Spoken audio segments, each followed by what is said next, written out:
কোন স্ত্রী যদি স্বামীর পাঞ্জাবিটা ধুয়ে দেয়, নবী সাল্লাল্লাহু আলাইহি ওয়াসাল্লাম বলেন ওই স্ত্রীকে ওজন দিলে যতটুকু ওজন হয়, নবী হাদিসের মধ্যে বলেন ওই পরিমাণ স্বর্ণ আল্লাহর রাস্তায় দান করার সমান সওয়াব ওই মহিলার আমলনামায় জমা হয়ে যায়। মুসলমান নারীরা, মুসলমান বোনেরা, আমার মা বোনেরা, খেয়াল করে শুনেন, কথাগুলো গভীর মনোযোগ সহকারে শুনেন। ভোলা জেলা না, ঢাকা জেলা না, নরসিংদী জেলা না, কুমিল্লা জেলা না, পটুয়াখালী জেলা না, নওগাঁ জেলা না, রাজশাহী জেলা না, সারা বাংলাদেশ মিলেও কিন্তু একজন নারীর ওজন অনুযায়ী স্বর্ণ দান করার ইতিহাস বাংলার জমিনে।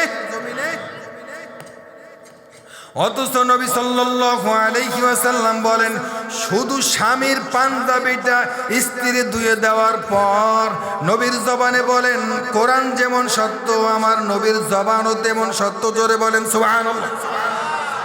ওই নবীর জবানে বলেন এই সম্মানিত মায়েরা, ও সম্মানিত বোনেরা, যদি স্বামী মিয়ার পাঞ্জাবিটা একটু ধুয়ে দাও, স্বামীর পাঞ্জাবি ধুয়ে দেওয়ার পর তোমার আমলনামায় তোমাকে যদি ওজন দিলে 2 মণ হও, 3 মণ হও, 4 মণ হও, ওই 4 মণ স্বর্ণ আল্লাহর রাস্তায় দান করার আমল তোমার আমলনামায় জমা হয়ে যায়।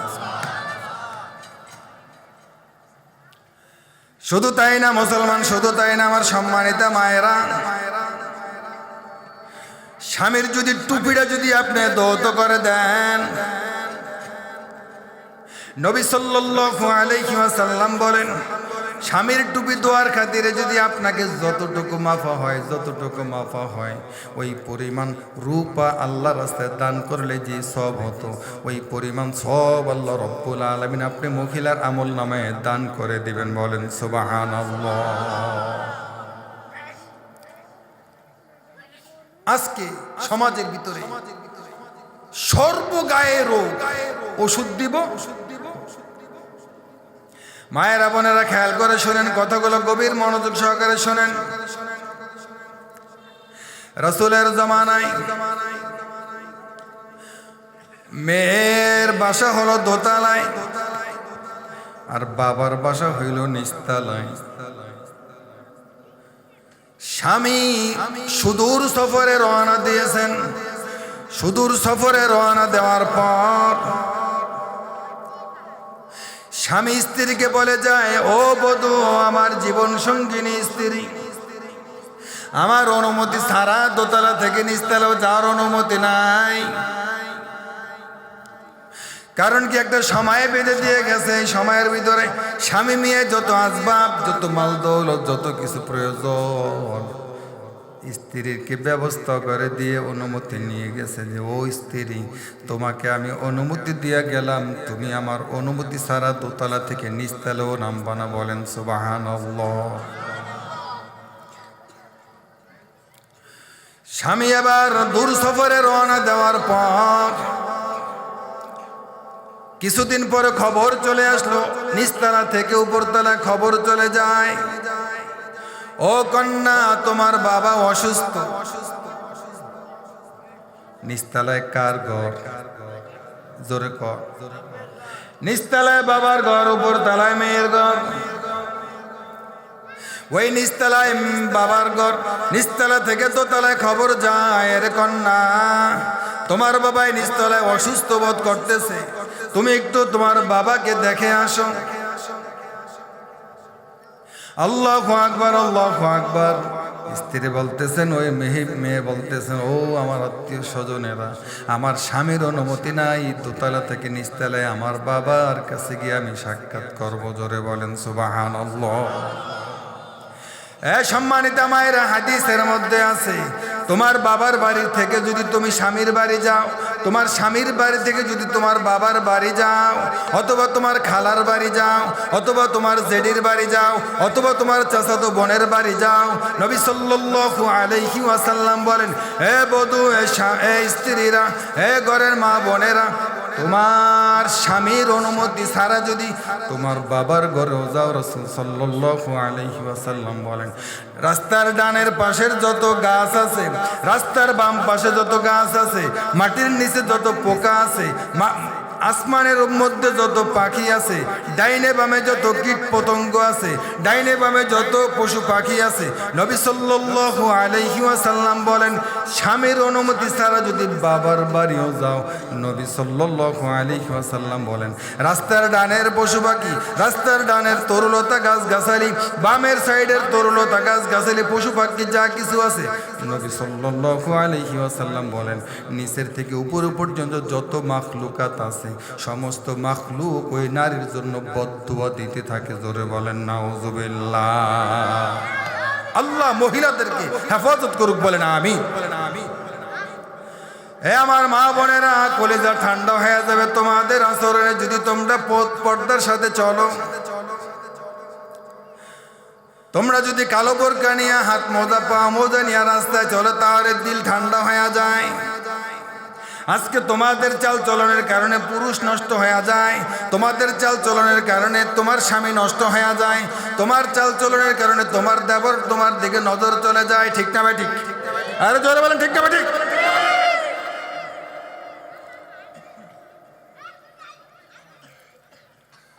কথা খেয়াল আছে?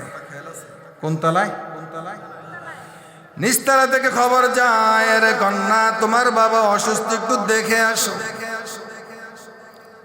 আল্লাহু আকবার, আল্লাহু আকবার। কথাটা এই জন্য আসছে, কথাটা এই জন্য আসছে কারণ বিবাহের আগে বাবা মার অধীনে কন্যা। কার অধীনে? এই হাদিসের মধ্যে শরীয়তের ভাষায় পাওয়া যায় বিবাহের আগে মা বাবার আওতায় নারী কন্যা, আর বিবাহের পরে কার আওতায়? জোরে কোন? স্বামীর পায়ের তলে স্ত্রীর বেহেশত। স্বামীর পায়ের তলে। স্বামীর অনুমতি নাই তুমি বাবার বাড়িতে যাওয়া যাবে না, স্বামীর অনুমতি নেই বিবাহ অনুষ্ঠানে যাওয়া যাবে না, স্বামীর অনুমতি নেই খালার বাড়ি যাওয়া যাবে না, স্বামীর অনুমতি নেই বাবির বাড়ি যাওয়া যাবে না, স্বামীর অনুমতি নেই কোনো বোনের বাড়িও যাওয়া যাবে না। ঠিক না? ঠিক। জোরে আওয়াজ দেন, ঠিক না? ঠিক। মহিলারা শুনতেই বোঝে, হুট করে কথা নাই বার্তা নাই, হুট করে ঘর থেকে বাইরে যাও। ঠিক না? ঠিক।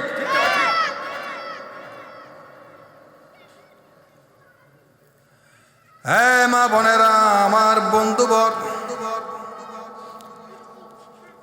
আল্লাহু আকবার। ইউনিয়নের মধ্যে অনেক ওলামায়ে কেরাম আছে।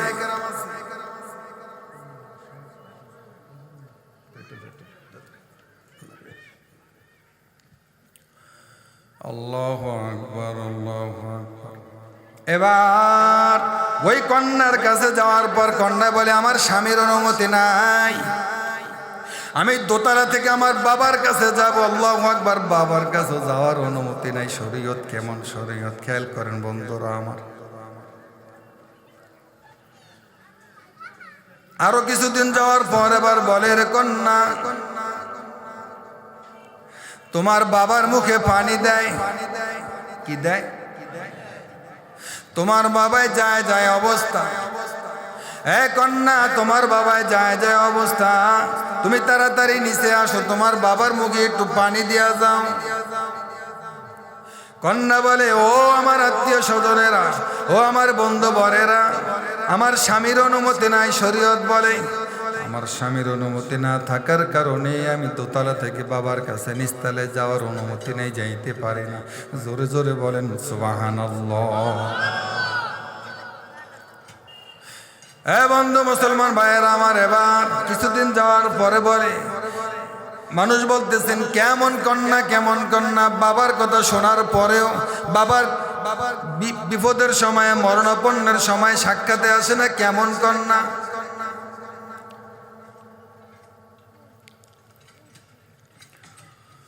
কিছুদিন যাওয়ার পর এবার খবর চলে যায়, ও কন্যা তোমার বাবা ইন্তেকাল হয়ে যায়,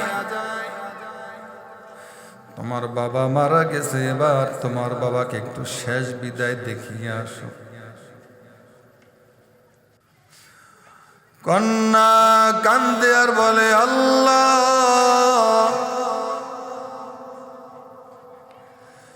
যেই বাবা জন্মদাতা বাবা কত লালন করলো, কত পালন করলো, কত কষ্ট করলো আমার বাবা যান, কেমন শরীয়ত, কেমন শরীয়ত। দোতলায় আমি থাকি, বাবা নিচ তলায় থাকে।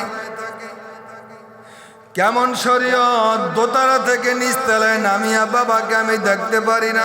আল্লাহু আকবার কর, আওয়াজটা পাইলেন? আল্লাহু আকবার জোরে বলেন। আল্লাহর কাছে চোখের পানি ফেলে কন্যা সন্তান কাঁদিয়ার বলে, মালিক এ কেমন শরীয়ত, কেমন শরীয়ত। দোতলা থেকে নিচতলায় আসতে পারি না, কেমন শরীয়ত পালন করতেছি আল্লাহ। বাবায় মারা গেছে, বাবার চেহারাটাও দেখতে পারি না, কেমন শরীয়ত। এবার কন্যা সন্তান কাঁদে আর আল্লাহকে বলে, মালিক সবর করার তৌফিক দেন, ধৈর্য ধরার তৌফিক দেন। শরীয়ত মানি, তবু স্বামীর কথার ব্যতিক্রম চলব না। জোরে বলেন সুবহানাল্লাহ। এ মায়েরা, আরে মাতারি, মাতারি ছিল, মাতারি ভালো আছে, ম্যাডাম হইয়া, সিস্টার হইয়া, জগতের মহিলা পরানো হইয়া যায়। নিচতলা থেকে বলে, ও কন্যা একটু শেষ বিদায়, একটু চেহারাটা দেখিয়া যাও। কন্যা কাঁদতেছে আর বলতেছে, আল্লাহ শরীয়ত মানতে গিয়া বাবার চেহারাটাও দেখার সুযোগ নাই। আল্লাহ বাবার শরীয়ত মানতে গিয়া বাবার চেহারাটাও মরার সময় দেখার সুযোগ নাই।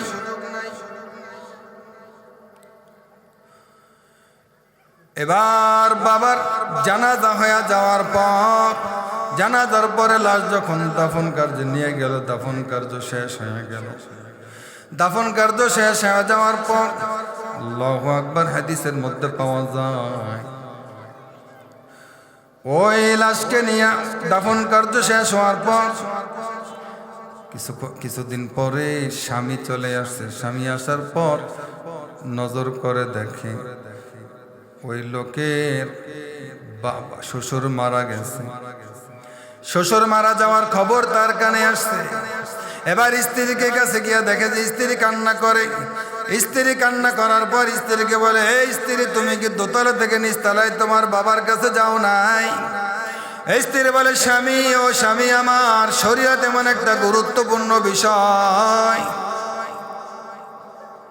শরীয়ত একদিকে আর বাবা একদিকে, শরীয়ত একদিকে আর মা একদিকে, আল্লাহর হুকুম একদিকে আর দুনিয়া একদিকে। ঠিক না বেঠিক?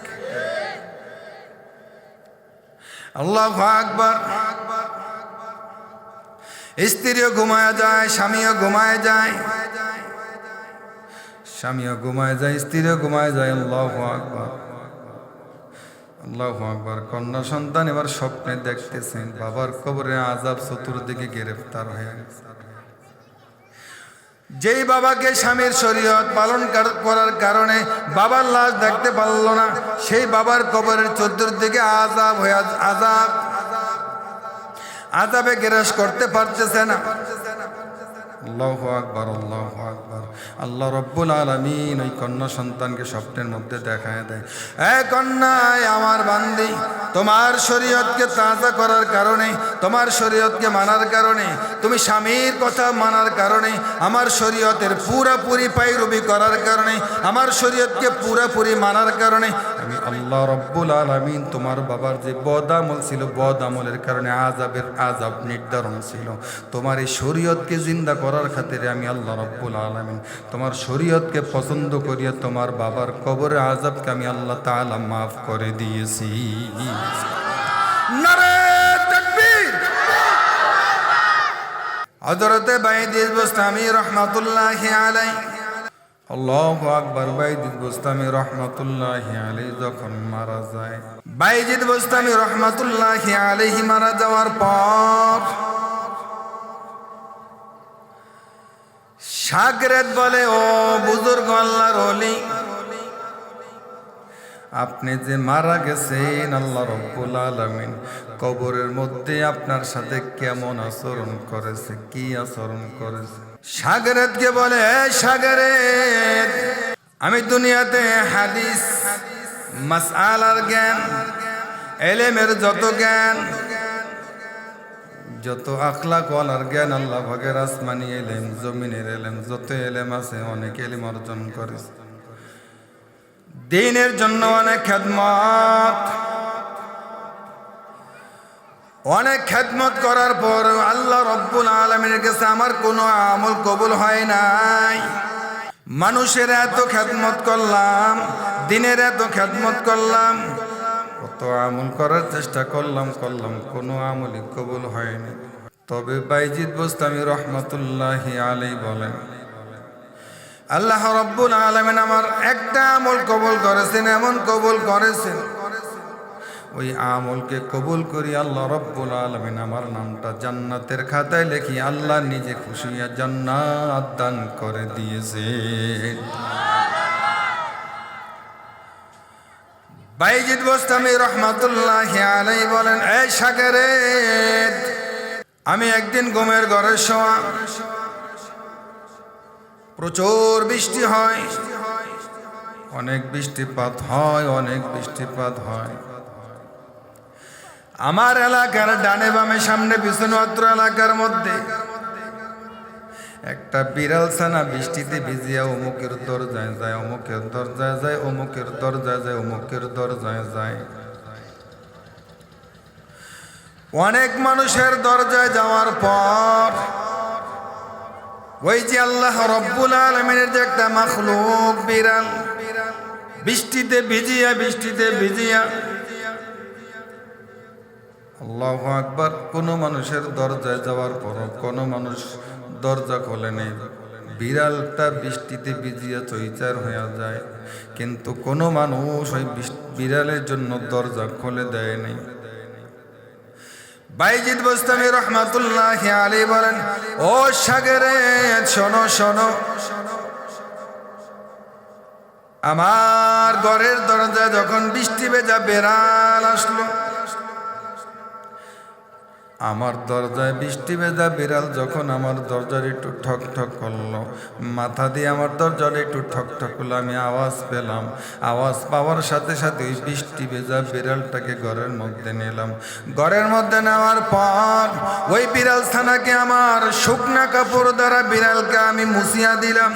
বিড়ালকে মুছিয়া দেওয়ার পর ওই বিড়ালকে আমি গরম জায়গায় রাখলাম।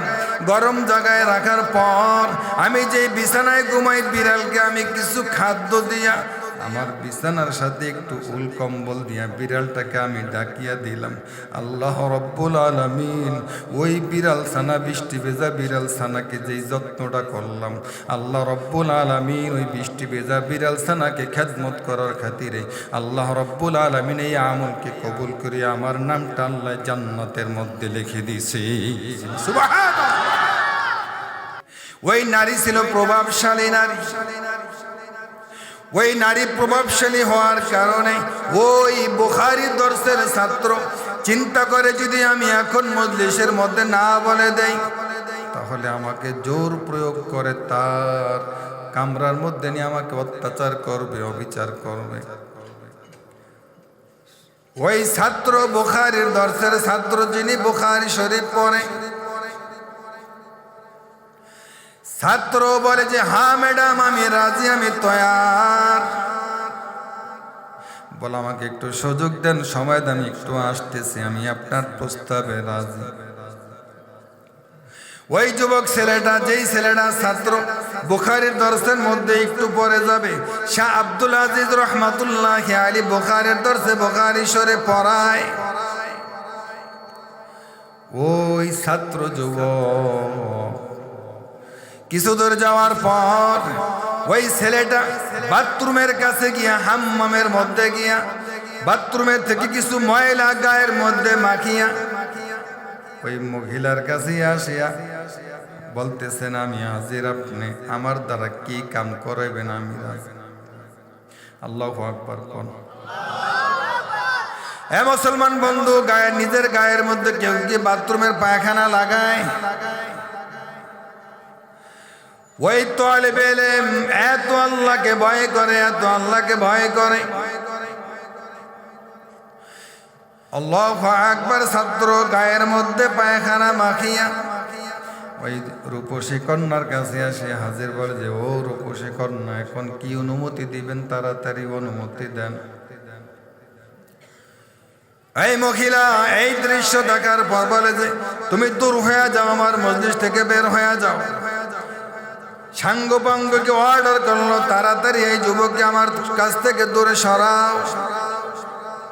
আল্লাহু আকবার। ওই ছাত্রকে দূরে সরানোর পর এই ছাত্র দ্রুত বেগে কাছের পুষ্টিনের মধ্যে গিয়া নিজের শরীরকে ধৌত করে পুত পবিত্রতা অর্জন করে। শাহ আব্দুল আজিজ রহিমাহুল্লাহ ওনার দর্শের মধ্যে আসিয়া হাজির। ওনার দর্শের মধ্যে আসিয়া হাজির হওয়ার পর ছাত্র কিতাবের দিকে মনোযোগ, ওস্তাদ ও কিতাবের দিকে মনোযোগ। কিতাবের দর শেষ হওয়ার পর এবার শাহ আব্দুল আজিজ রহমাতুল্লাহি আলাইহি ওই ছাত্রকে উদ্দেশ্য করে বলে, কে ছাত্র দেরি করে আসতো, দাঁড়িয়ে যাও। এখন কোন ছাত্র ডরে দাঁড়ায় না, শরম পাবে বিদায়। উনি ডানের মধ্যে তাকায়, বামে তাকায়, পিছনের দিকে তাকায়, সামনে তাকায়, বলে কোন ছাত্র দেরি করে আসতো, তাড়াতাড়ি দাঁড়িয়ে যাও, তাড়াতাড়ি দাঁড়ায় যাও, তাড়াতাড়ি দাঁড়ায় যাও। কোন ছাত্র দাঁড়ায় না, ডরে দাঁড়ায় না। ওস্তাদ কি মনে করবে, ক্লাসের অনেক টাইম পাস করে আমি ক্লাসের মধ্যে ঢুকলাম। আল্লাহু আকবার। হযরত যখন বলে যে তুমি কে দেরি করে আসছো, ছাত্ররা কিন্তু জানে কে দেরি করছে, আসছো, দাঁড়িয়ে যাও। আল্লাহু আকবার। যখন এই কথা হযরত বলে ফেললো, ওই ছাত্রটা দাঁড়ায় বলে, হুজুর আমি আসছি, দেরি করে আসছি, এই জন্যে দেরি করে আসছি।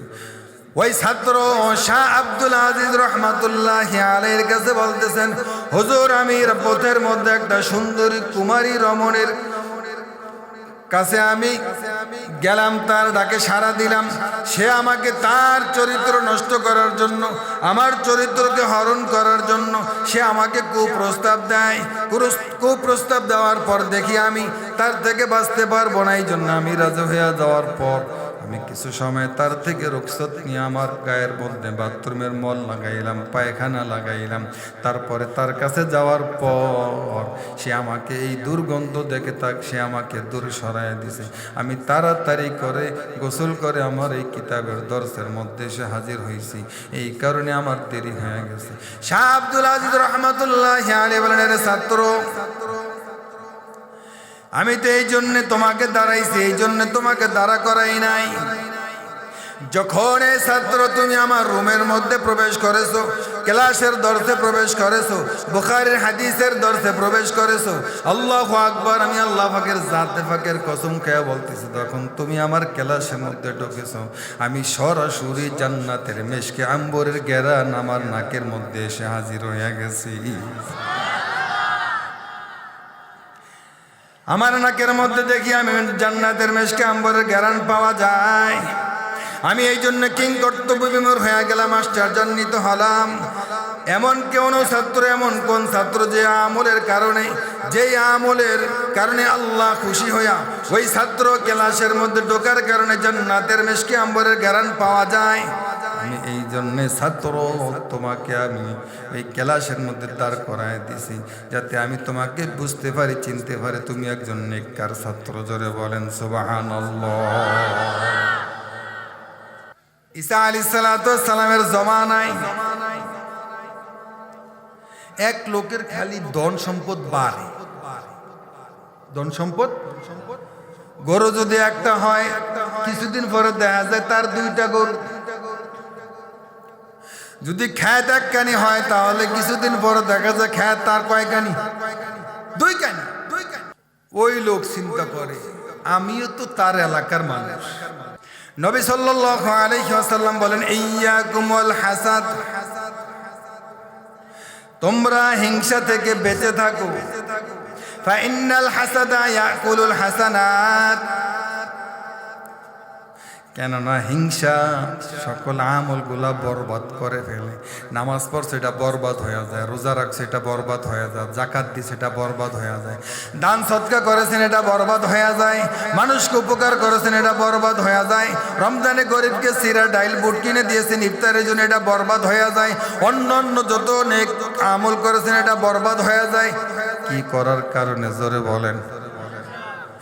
ইয়াকুম ওয়াল হাসাদ, নবী এই জন্য বলেছেন তোমরা হিংসা থেকে বেঁচে থাকো। ফা ইন্নাল হাসাদা ইয়াকুলুল হাসানাত, হিংসা করার দ্বারা সকল আমল বরবাদ হয়ে যায়। কামা তাকুলুন নারুল হাতাব, যেমন শুকনা লাকড়ি যদি আগুনের মধ্যে দেওয়া হয় ওই আগুন শুকনা লাকড়িকে ছাই করে দেয়। জোরে বলেন ঠিক কিনা? ওই লোকে গরু একটা হয়, ছাগল দুইটা হয়, জমিন এক কানির পরে আরেক কানি হয়ে যায়। পাশের লোক যে হিংসা করে, মানে হিংসা বোঝেন, মানে পরের ভালো দেখতে না পারা। বোঝেন খালা, ভালো করে বোঝেন, পরের ভালো দেখতে না পারা, এটার নাম কি? হিংসা। আমরা তো খালি কোন আমি হিংসামি করি না, আমি হিংসামি করি না। ওই যে খালের ওই পারের হে যে মোটরসাইকেল একটা লইয়া যায় আর ইলেকট্রিয়ার, আমরা তো মিয়া বুইয়া বাড়ির মানুষ, চৌধুরী বাড়ির মানুষ, আমরা তো ফাটতেছেন না। খালের ওই পারে রৈদ্যা সৈদ্যায় আলী হোসেনে মুখ বিল্লা মোটরসাইকেল একটা হুরুত হুরুত দৌড় দেয়, আমনের জানি কেমন জলে। জোরে বলেন ঠিক না ভাই? ঠিক। হের দিছে কে? আমনে তো জোর করে নিছে, 10,000 টাকা দিছেন, এর উপকার আপনি করছেন। চল 20,000 টাকা নিয়ে ব্যবসা করে দিছেন আপনি। আপনার কাছে টাকা চাইলে মোরামুরি করেন, টাকা নেই, ধার চাইলে যদি কয় যে 20,000 টাকা আমি 5,000 টাকা দিই এক মাসে, তখন আপনাকে ওরে টাকা তো আসিল বাংলা বাজারের ওই আমার মাইয়ার বাসায় রাখছে। জোরে বলেন ঠিক না ভাই? ঠিক। বেজার হইতেছেন? সম্মানিত ভাইয়েরা আমার, এবার ওই পয়গম্বরের কাছে লোকটা গেল। পয়গম্বর একটু দোয়া করেন, আমার পাশের লোকের যদি একটা হয় আমার যাতে দুইটা হয়। দোয়া চাওয়া ভালো না খারাপ? ভালো। কে দোয়া চাইছে? পাশের লোক দোয়া চাইছে। হ্যাঁ, হেডার দেখে আমার জ্বলতেছে, এজন্য আমি নবীর কাছে গিয়ে দোয়া চাইছি, পয়গম্বর আমার জন্য আপনি একটু দোয়া করেন, ওই লোকের যদি একটা ছাগল হয় আমার দুইটা হইব, ওই লোকের যদি একটা গরু হয় আমার কয়টা হইব, একটু দোয়া করেন। হুজুর আসেন, এদিকে আসুন। এবার পয়গম্বরের কাছে যখন দোয়া চাইলো ওই লোক, আল্লাহু আকবার, দোয়া যখন চাইলো, দোয়া যাওয়ার পর ওই মিয়ার কিছুদিন পরে দেখা যায় একটা হাতের মধ্যে ব্যথা আইছে। হাতটা যেমন কেমন অপোষ অপোষ লাগে। আল্লাহু আকবার, ব্যারাম আয়া পড়ছে, রোগ আয়া পড়ছে। আল্লাহু আকবার। যেই লোকের বিরুদ্ধে হিংসামি করছে ওই লোক অসুস্থতার কারণে তার একটা হাত একটু অবশ অবশ ভাব, হাতে কাজ করতে পারে না। যেই লোকের দোয়া চাইছে ওই লোকের যদি একটা হয় আমার কয়টা হইব? আল্লাহু আকবার। পয়গম্বর দোয়া করছে, আল্লাহ এই লোকের যদি একটা হয় তার দুইটা যাতে হয়ে যায়, এই দোয়াটা করছে। এখন আগের লোকের যেই লোকের দুইটা হইতো, তিনটা হইতো, ওই লোকের হাতের মধ্যে অপোষায় পড়ছে, হাত এখন চলে না, প্যারালাইসিস হয়ে গেছে। আল্লাহু আকবার। যেই লোক আল্লাহু আকবার দোয়া চাইছে ওই লোকের হাত একটা অসুস্থতার কারণে অবশ হয়ে গেছে, এই লোকের হাত দোনোটা অবশ হয়ে গেছে। বলেন আল্লাহু আকবার। জোরে কোন? কে করছে? এই সহিহ ওয়াকিয়া হুজুর আছে আমার পাশে। সম্মানিত ভাইয়েরা আমার, এবার কিছুদিন যাওয়ার পর ওই লোকের একটা চোখের মধ্যে বেড়া মারছে। চোখের মধ্যে বেড়া মারার পর ওই লোকে চোখকে একটা চোখের মধ্যে দেখতে পায় না। ওই যে পয়গম্বরের কাছে দোয়া করছে, পয়গম্বর ওই লোকের যা হয় আমার যাতে দুইটা হয়, ওই লোকের একটা চোখ নষ্ট হয়ে গেছে। এবার পয়গম্বরের কাছে যেই লোক দোয়া চাইছে ওই লোকের দোয়ার কারণে ওই লোকের দুইটা চোখ অন্ধ হয়ে গেছে। বলেন আল্লাহু আকবার। আল্লাহ। এবার আল্লাহু আকবার। ওই লোকের দেখে যে দুইটা গরু মারা গেছে, এই লোকের 4টা গরু মারা গেছে। ওই লোকের অসুস্থতার কারণে একটা পা অবশ হয়ে গেছে, ওই লোকের 2টা পা অবশ হয়ে গেছে। আল্লাহু আকবার, আল্লাহু আকবার। নবী সাল্লাল্লাহু আলাইহি ওয়াসাল্লাম বুঝাইতে চাইলেন, পয়গম্বর বুঝাইতে চাইলেন, যারা হিংসামি করে, যার বিরুদ্ধে হিংসামি করে তারে আল্লাহ বাড়ায় দেয়, যে হিংসামি করে তারে আল্লাহ জোরে কোন কমায় দেয়। আল্লাহ রাসূল সাল্লাল্লাহু আলাইহি ওয়াসাল্লাম বলেন, ইয়্যাকুম ওয়াল হাসাদ ফাইন্নাল হাসাদা ইয়াকুলুল হাসানাত কামা তাকুলুন নারুল হাতাব।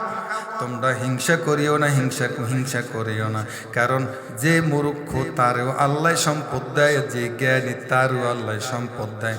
অতএব ওই বেড়ার কর্মগুণে সে আগুয়ে যায়, তোমার কর্মদোষে তুমি পিছায়া যাও। জোরে বলেন ঠিক কিনা?